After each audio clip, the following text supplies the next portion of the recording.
From Romans chapter 7, Paul writes, "For I know that nothing good dwells within me. That is, in my flesh, I can will what is right, but I cannot do it. For I do not do the good I want, but the evil I do not want is what I do. Now, if I do what I do not want, it is no longer I that do it, but sin that dwells in me." We started a series a few weeks ago entitled Befriending the Monster. And none of us really believe that monsters exist.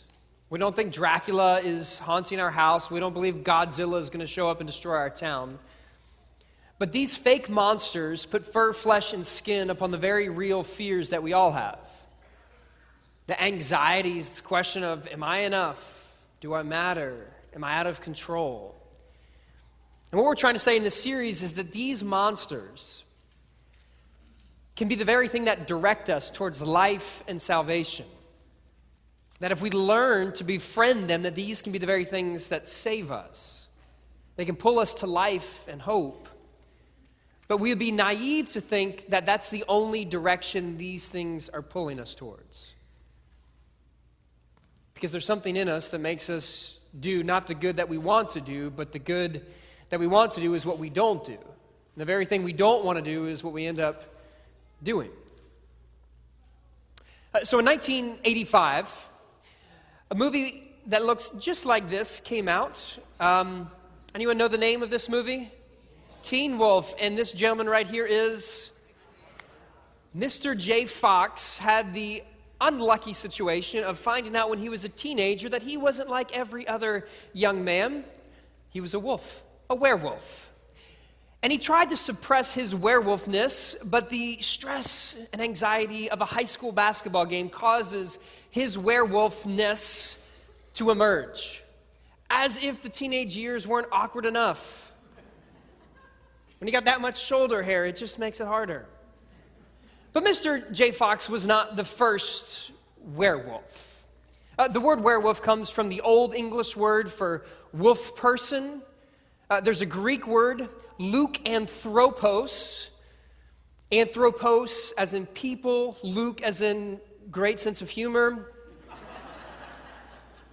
And the first werewolf was believed to be the ancient Greek king of Arcadia. Lycon was his name, who Zeus turns into a werewolf. And before you think Zeus is a bad guy, he kind of deserved it. The story goes that Lycon tried to trick or mock Zeus's omniscience. And the way he tried to mock his omniscience is by serving him a meal of the roasted flesh of Lycon's own son. So he gives Zeus the cooked flesh of his own child. And so Zeus sees this beastly behavior and turns him into a werewolf. First one in history. Now, the basic werewolf story is that you have a normal person who does their best to suppress their werewolfness. But certain stressors or certain contexts cause his werewolfness to come out. Often it's the full moon. Moon from the Latin is the Latin word for moon is luna. So when the full moon appears, people turn into lunatics. It changes people. That's just history. That wasn't a joke. That's just true. English, haha. But not every werewolf is the lovable teen wolf like Michael J. Fox. If every werewolf just helped their high school basketball team end a 3-year winless streak, no one would hate werewolves. But in the Middle Ages, when civilized society hunted witches, there was a subset of those hunts that didn't just go for witches, but also for werewolves. People have been scared of werewolves. And part of it is because there's stories of werewolves doing terrible things, or people pretending to be werewolves and terrorizing towns. And so there is a little bit of fear of what's out there hiding in the forest. But I think the real fear that the werewolf tells is not the fear of what's out there, but the fear of what's in here, of what could happen to me. In the right context, with the right context, could I be the wrong kind of person. There's a study in 1961. Stanley Milgram put out an advertisement in the New Haven Review when he was just a 28-year-old professor at Yale. And the ad in the paper said, "We're looking for men who will give us an hour of their time, and they will receive $4 to participate in a study over memory and learning." So over 2 years, hundreds of men showed up for Milgram's study. That was promising to be a study over memory and learning. 12 years after the study began in 1973, the American Psychological Association banned studies like this one. Studies that didn't fully disclose what they were actually studying. The way the study worked is that one of these participants would show up and would get paired up with what he believed to be another participant in the study. But this other person wasn't another participant, but an actor. And they were given straws to draw, and the volunteer always received the long straw, so he became the teacher in the study. And the other participant was considered the learner. And so the volunteer, the teacher, saw the learner get strapped into a chair and have electrodes placed on his arms. And then he went into a room adjacent to it and was told to list off words and to listen for the other person to remember the correct words in the sequence.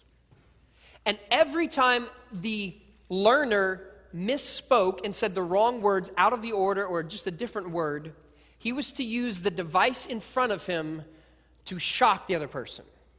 And so this device started at 15 volts and was labeled low voltage, and it went all the way up to 450 volts, which was labeled danger. And what happened with these participants in this study was simply, well, shocking. Every participant, it's not the worst one you're going to hear today, get over it. Every participant said the words, and the learner misspoke, and each time they increased the voltage. Despite hearing the cries of the other person, or what they thought were cries, it was actually a recording, despite hearing the banging on the wall, despite hearing pleads for mercy, despite hearing times of silence in which it appeared like the person had passed out, they continued to shock the other person, every participant, up to 300 volts. And 65% of the participants went all the way up to 450 volts. This study began a year after the infamous Eichmann in Jerusalem trial, in which a member of Nazi Germany was on trial in Jerusalem for war crimes. And in this trial, the famous idea was communicated, talking about the banality of evil, by a writer named Hannah Arendt, who claimed that when seeing the eye of evil face to face in Eichmann in Jerusalem, what they revealed is that this person was just like everyone else, and that this person was simply following orders. The name of the study that was published 2 years after this began was a behavioral study of obedience. Milgram's theory, which he later proved to be true, is that people will follow orders and make them do the absolute worst thing if they're in the right context. A professor from University of Miami named Arthur Miller wrote this years later about the participants in the study. He says, "They're not psychopaths, and they're not hostile, and they're not aggressive or deranged. They're just people like you and me. If you put us in certain situations, we're more likely to be racist or sexist, or we may lie, or we may cheat. In the right context, with the right contact, we can become the wrong kind of people." A decade after Milgram's study, on the other side of the country, in the basement of Stanford's psychology building, there was the Stanford prison study, in which people were randomly assigned the role of either prisoner or jailer. and they were to study the way that people behaved in these roles. The study was stopped short after 6 days because of how sadistic and cruel people treated each other. Psychologists referred to the effect of the study as the Lucifer effect. That in the right context, with the right contact, we can do the absolute wrong thing. You and I, there's something in us that can make us do that. Years ago, I went to an AA meeting, and I'd always had a great deal of respect for the 12-step program, and ever since then, I've continued to have respect for the program. I respect the transparency and the vulnerability in these 12-step meetings, because it's the kind of transparency and vulnerability I think church is intended to have. But it's different. We do testimony in church, but it's always past tense testimony. Like we sing the song, I once was lost in sin. In AA, they talk about I am lost in sin, which might be the reason people are so often found in those meetings. So I go to this meeting and get a brochure, and we sit around this table, and someone reads off the introduction, and then once that's complete, one after another, people begin and say, hi, my name's John, I'm an alcoholic, and then they share their story. They give an update on their life. And some had seasons of success in which the rubble from their addiction had started to be cleaned up and their life started to get back in order. Others had story of more and more rubble being created because of their addiction. And no matter which side of the coin they were on, they all spoke with an awareness that there was something inside of them making them do what they don't want to do. And what they do is not the good that they want to do, but what they do is the last thing they want to do. This is what Paul writes about in Romans 7, that we have this thing in us where it's taking us where we don't want to go. James writes about this in James chapter 1. He says this, but one is tempted by one's own desire, being lured and enticed by it. Then, when that desire has conceived, it gives birth to sin, and that sin, when it is fully grown, gives birth to death. And so there's this process where you have desires and temptation which lead to sin, and sin leads to death. Like it starts somewhere, and then you end up where you don't want to be. There's this thing pulling you in a direction you don't want to go. And this is why you have the story of the famous songwriter who can pen beautiful songs about love, only to be found out years later that he is a serial philanderer. The story of the politician or the pastor who sets out for a career path to help and make things better, only to have their life fall apart in chaos because they've made terrible decisions. Sometimes people think that hypocrisy is a church problem. Hypocrisy isn't just a religious problem, it's a human problem. Because the good that we want to do, somehow there's something pulling us away from it. And often when that politician has this moral failure and everything falls apart, there's a press conference and he stands on the stage and he pulls out a piece of paper and he reads it and it says something to the extent of, mistakes have been made. Mistakes. Mistakes? You don't hear 12-step programs with the language of, oh, it's a mistake. When lives have been destroyed, mistake seems like such an anemic word for it. And I think part of that is our problem. In religious communities, we've watered down the word sin, where sin becomes just what you do when you stub your toe when you say the wrong word. Or sin is what someone is classified as, a sinner, if they don't go to church every Sunday.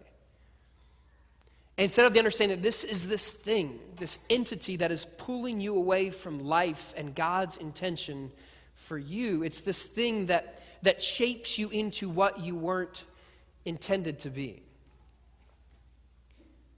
There was a documentary that came out a few years ago titled Blackfish. It's the work of Gabrielle Cowperthwaite, who describes what she believes to be the mistreatment of orcas by SeaWorld. Orcas go by the popular name killer whales, which is a behavior that they usually don't do, though at SeaWorld this has happened repeatedly. And in her documentary, she describes these situations and this treatment of these animals that make them act out of how they were usually do. Now, I'm no marine biologist, so I don't know exactly what is right and wrong about her claims or SeaWorld's response, but the metaphor works either way. One of the things that she notes in the documentary is the difference in appearances of these orcas.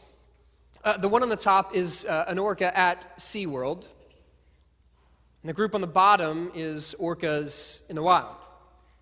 And I think you can see the difference. Now, the dorsal fin in the orca at SeaWorld is what they call collapsed over. Now, SeaWorld's take on this is that there's no bone structure in a dorsal fin. And when it spends time above the water, the gravitable pressure that is not found in the water causes it to collapse over.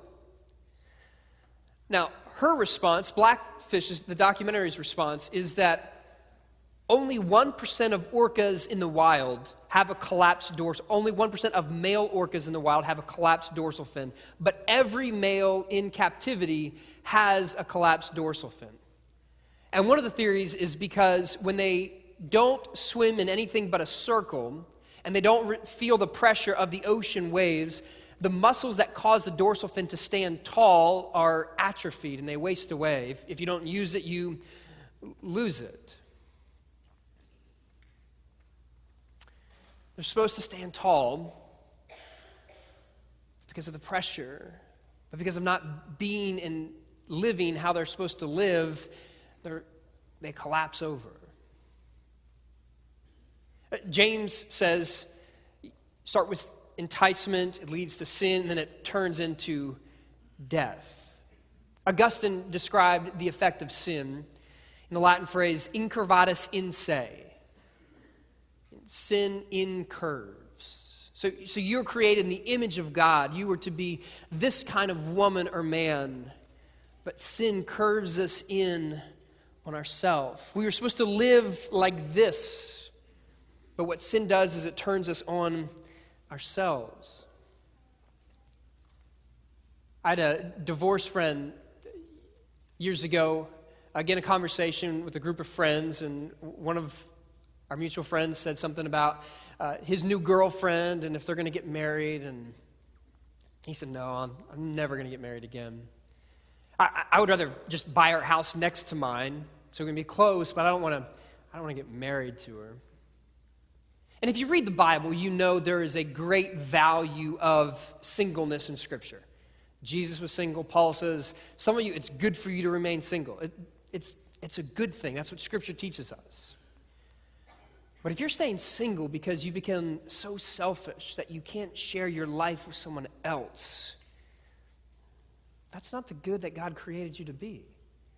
You've been curved in on yourself. Shame does the same thing. Sometimes we think of shame as like, if I take serious my transgressions, then I should really be mad at myself and not move on and not let go of it. But what shame does is it turns us in on ourselves. And so what matters the most is what I've done, not what God has done for me in Jesus Christ. It turns us in on ourselves. And we don't live how God intended us to live. And it doesn't just affect us, it affects the people around us. When our life collapses because of the weight of sin, it's not just us that feel it, it's the people around us. Mary Shelley wrote a novel in which this character right here, these two characters are front and center. This is the story of Frankenstein. Yes, that's very good. Now, the story of Victor Frankenstein is that he is a young scientist with a love for the creation of life out of non-living matter. And so he pieces together this creation of his that stands 8 feet tall, and the skin is stretched so thin that it barely covers the entire body. and it comes alive, but Victor Frankenstein sees this creation of his and is horrified by it. He just wants nothing to do with it. And so he abandons it and runs away. And so Victor Frankenstein's creation is abandoned and thrown away by his own creator. So he acts out. So he kills Victor Frankenstein's brother, his best friend, and ultimately his wife. It's a great story to tell in church, isn't it? Yeah, I get that. Now, I hate to be this guy who wants to correct you on how to say his name and what his name. I don't want to be that guy. It's like that guy who, when you're trying to give him directions, say, yeah, just go downtown and turn on Guadalupe. And they go, did you say Guadalupe? I took 2 years of Spanish in high school. It's actually pronounced Guadalupe, right? Like, no one me gustas that guy. Like, no one wants that. But I'm sorry, I'm going to be that guy, right? Victor Frankenstein is the scientist. And nowhere in Mary Shelley's novel does she ever describe the monster as Frankenstein. Nowhere does it. Like, we now call him Frankenstein, but that's not what his name is. And when we call him Frankenstein, we start to think, well, that's just a hideous monster that does terrible things. But when you understand his identity is Victor Frankenstein's monster, you realize the monstrous behavior isn't with the creation, but the creator. That the monstrosity that took place isn't about the creation, but it's about Victor. It's his issue. Richard Rohr says, if you don't transform your pain, you will transmit it. If you don't deal with how your life is collapsing, if you don't deal with the pain that you have in your monsters, then you will transmit that pain to those around you. There's a story in Joshua chapter 6 in which a guy named Joshua is leading the Israelites, and they go to a town called Jericho, and God says, you're going to march around this town for 7 days, and then on day 7, it's going to collapse. And this is what you're going to do. There are things that are devoted to destruction, and you're not going to go near them so that you don't covet after them. But the gold, the silver, the iron, and the bronze, you take that and put it in God's treasury. So day 1, day 2, day 3, day 4, day 5, day 6, they're marching around. And on day 7, the city collapses from dizziness. And then everyone obeys God's command to devote the things to destruction and to not go near them, but to take the gold, the silver, the bronze, and the iron and put it in God's treasury. Everyone obeys that, except one person. His name is Achan. And Achan has this monster of more. He thinks, I need some of that. And so he takes some and he buries it. He hides it. Well, the next story is they leave Jericho and they go to Ai. It's a small town. They see their strength and they go, we don't even need our entire army to fight them, so let's just send out a couple thousand. Well, they go to fight at Ai and they lose. 36 Israelites die. The rest flee. And so Joshua cries out, God, why did you do this to us? How could you let us come out here to be embarrassed and to lose and this happened to us? God, why did you do this to us? This is Joshua 7, God's response, starting verse 11. Israel has sinned. They have transgressed my covenant that I imposed on them. Look at the pronouns. They have taken some of the devoted things. They have stolen. They have acted deceitfully, and they have put them among their own belongings. Therefore, the Israelites are unable to stand before their enemies. They turn their backs to their enemies because they have become a thing devoted for destruction themselves. I will be with you no more unless you destroy the devoted things from among you. Only one person transgressed. Only one person stole. Only one person took what they shouldn't take. But everyone else felt the consequences. His pain was transmitted to everyone around him.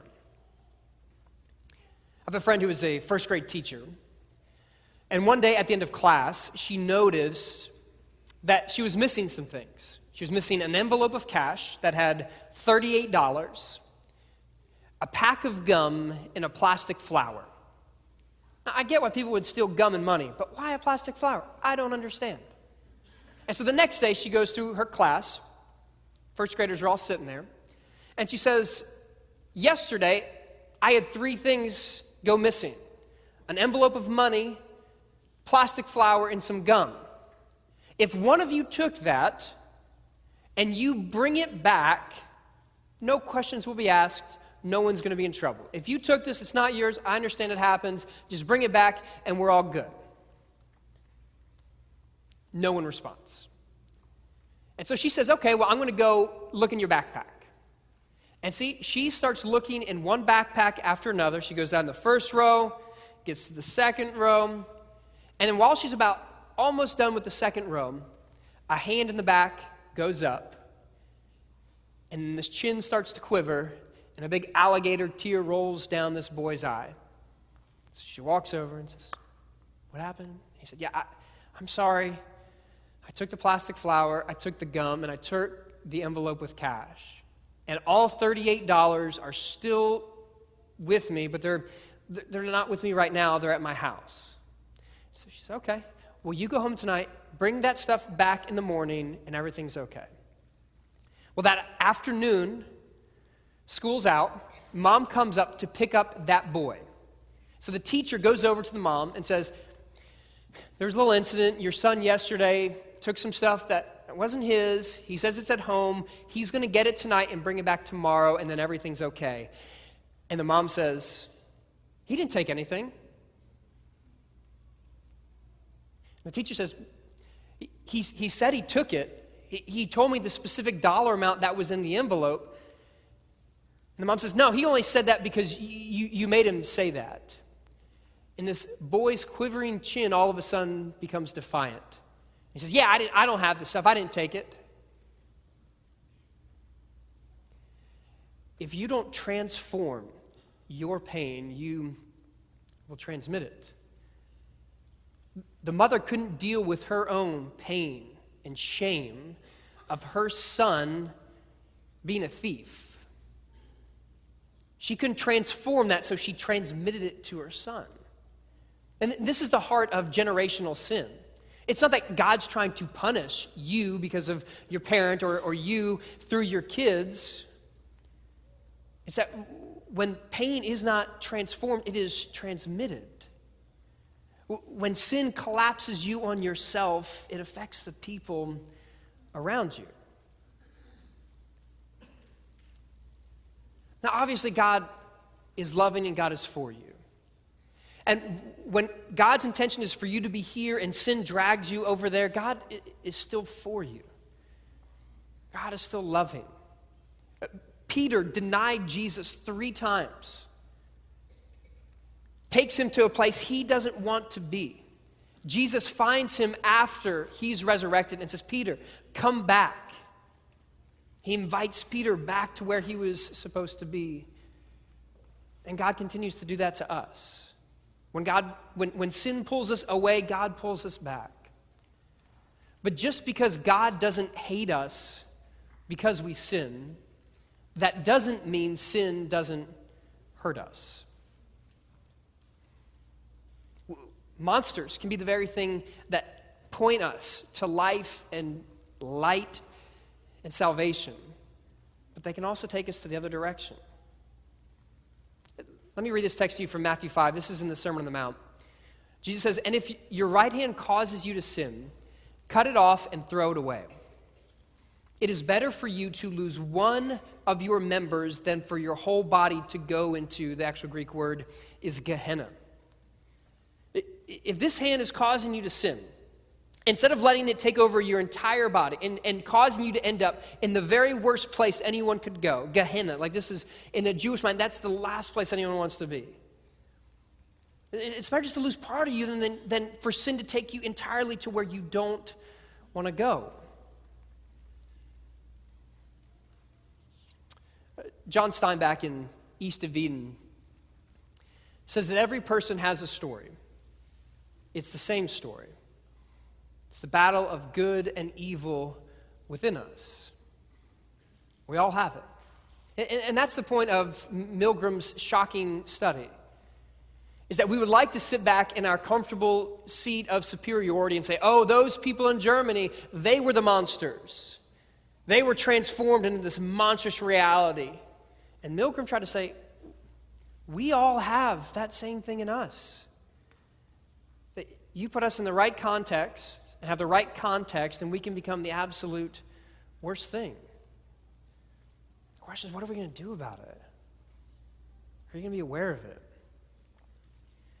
There's a Canadian psychologist named Jordan Peterson. He's come up with a practice that he calls self-authoring. And in this practice, what people do is they imagine their best case scenario in 5 years. And so they write out this picture of who they would like to be in their ideal world in 5 years. This is what my career's like, and this is what my family's like, and this is who I am, and this is how I act. You self-author your ideal 5-year scenario. But then you self-author your worst case scenario in 5 years. Who would you be in 5 years if everything curved in on you? If that pull that we all have had its way with you, where would you end up? What would your relationships look like? What would your faith look like? How would you treat others? How would you treat yourself? And I know it seems a little bit dark to do that, but if you aren't aware that there is something in you pulling you away from God's intention for you, if you aren't aware that there is a pressure, a force that is trying to collapse you in on yourself, you won't know how to deal with the battle. You won't know how to deal with the story that we all have, this tension of good and evil that's within us. So what I want us to do is take a few minutes and think through that. Think, what does that pull in your life? What does it look like? Because we all have monsters. And if we don't befriend them, they will enslave us. Where are they trying to take you? What does it look like in your relationships? In your marriage? With your kids? With God? And I want to think through that. What does that look like for you right now? Where do you feel the pull?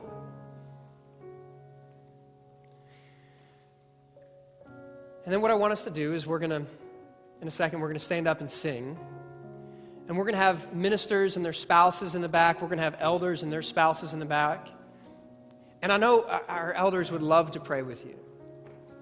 Some of you feel this pull and you realize, I've gone a few steps down a road that I don't want to keep going on. One of the ways that God saves us is by putting us in a community of people who can be the body of Christ to us. And so you don't have to feel this pull alone, because you feel the pull of God pulling us back into God's direction for your life in here. And so if that's you and you find yourself a few steps down a path that you don't want to go, or maybe you're all the way down this path, don't stay there by yourself. When we get up to pray, I encourage you to make your way, find someone to pray with you. And maybe your response is just to sit and to think through this, maybe to write something down. Whatever that looks like. The worst thing for us would be just to be naive. Because the last thing God wants us to do is to live this collapsed life. Because God has better for you.